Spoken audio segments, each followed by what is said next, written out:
Then, a man who says he has absolutely no sexual desire at all is taking you inside the world of asexuals. And the ladies are digging into some soulful dishes and finding out the secrets of Southern revival cooking.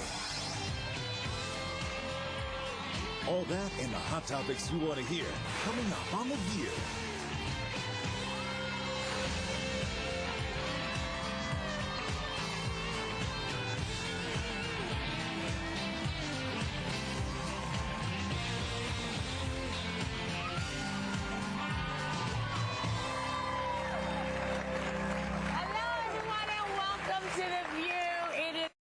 Well, it may seem like sex is everywhere these days, but it's not on the mind of David J. He says he has absolutely no sexual desire whatsoever. He's here to tell us about living as an asexual and why there are a lot more people like him than you think. Please welcome the founder of asexuality.org, David J. David, thank you. Thank you so much for having me here.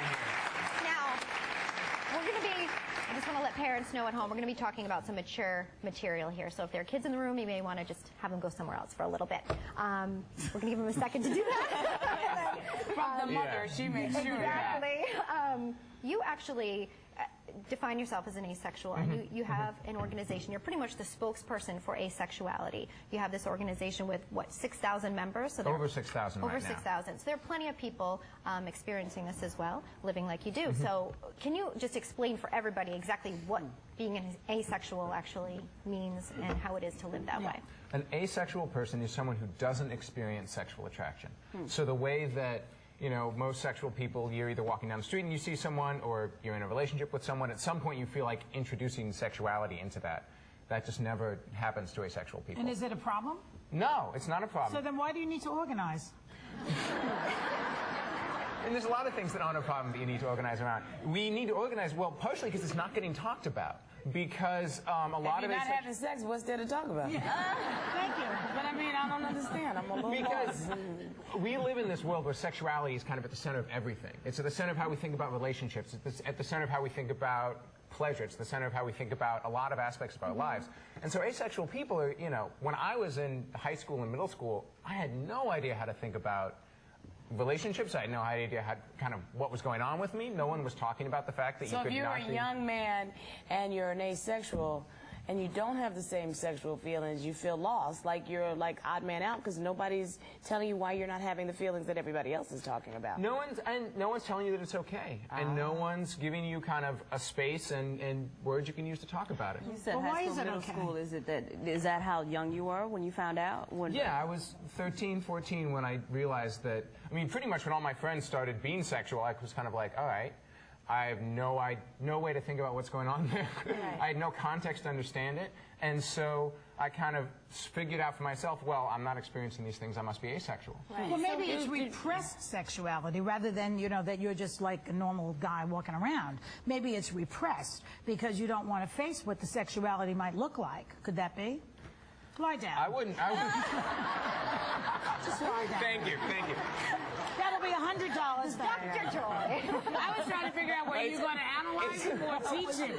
I didn't know which one it was. It's funny you would say that because I feel like, I mean, in some ways, my life would be so much easier if I were just interested in sex. There's a whole, I mean, there's some things I don't have to worry about, but there's all kinds of other stuff that I do have to worry about. I mean, I kind of exchange one big set of worries for another big set of worries. What about when you're like if you're dating someone or you've had romantic relationships in the past, is this something you come out and tell them right away? Do you only date other people who are asexual? And if the person you're with is sexual, how do you match up? I mean, I date people who are sexual. Right. I've pretty much mostly dated people who are sexual. You tell them right away. Yeah, and I tell them, they find out right away. I mean, I'm pretty out. So what do they ask you then? Well, I'll make it clear. It's before we start dating, they'll know that I'm an asexual person, and I'll make it clear when, you know, when we're still in the friend stage or whatever. Do they see that as a challenge? Like, do they think, well, I'm going to get him to be sexual? A couple people have, but it hasn't worked out. So do you not have sex? I mean, do asexuals not have sex at all? No sexual contact? There's a couple of asexual people who kind of as a compromise because they're in relationships with sexual people. Well, I mean, it's not like a code. It's not like we kick you out or something. Well, let me ask you something. Do you ever have sex with yourself? I mean, yeah, no, it's a valid question. Perfectly perfectly valid You may not be attracted to Yeah. anyone else. That doesn't mean you're not attracted to yourself. I mean, there's some asexual people who will masturbate.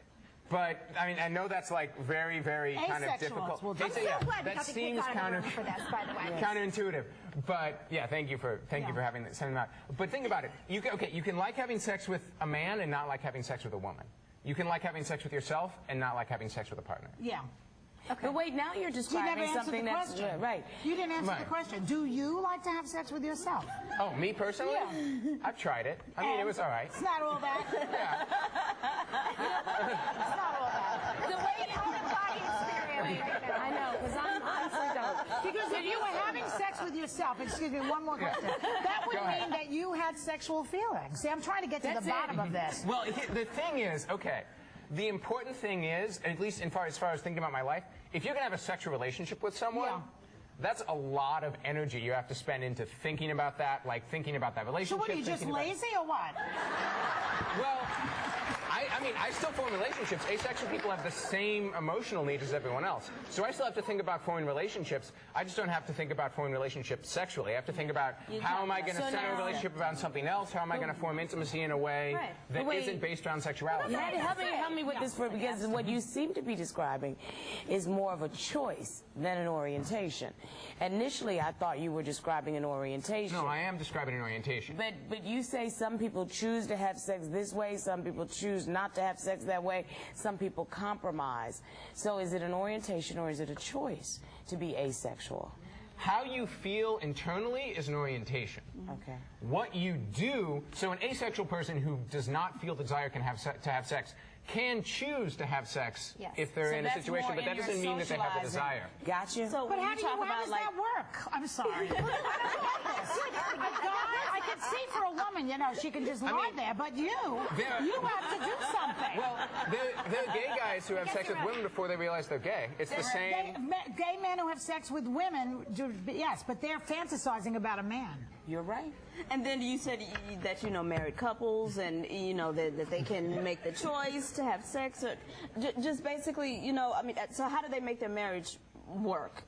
You're just trying to take the concentration off of the sex. And you're like, where is the relationship? Where's the rest of our intimacy? I mean, the point is love and sex are different things. Correct. And for a lot of people, they're very lined up. And when they think about their relationship, sex is kind of really at the center of where it is. But if you set up a relationship and from the get-go, I mean, everyone has really close friendships, right? Yes. Which are different, but you can form a really close relationship where sex isn't at the center of it. And so it's abstract, but it's thinking about how do you form a relationship that's closer, that's more committed, that, you know, can be the basis of a family. But how about that just doesn't have cuddling? sex. How about I just think that's a cuddling great with a thing. girl and kissing and just having a little of that stuff? What about Oh, that? I personally like that, yeah. Oh, you do like yeah. that? Oh, yeah. So what if the girl gets aroused? What are you going to do? I mean, she's going to know from the get-go. She might change her mind once you embrace her. Well, then he's in a bit of a pickle, isn't he? Well, I am, but also, like, Let's leave his pickle out of this. well, I mean, okay, I've been lucky. Okay, no, don't worry. There's no I've been problem. fortunate enough that the people I've been in relationships with have been respectful. And also, we Yes. talk about it. We communicate. Like, if you openly communicate about what's going on, then it gives you a Right, space and to it's work out it of out. your And that's control. what's important. Thank you for being as candid as you have Oh, been no today. problem. And there are a lot of people feeling the same way you feel. Our thanks to David J. If you want to learn more about asexuality, David will be seen in an upcoming segment on 2020. We'll be right back. 2020. Thanks again.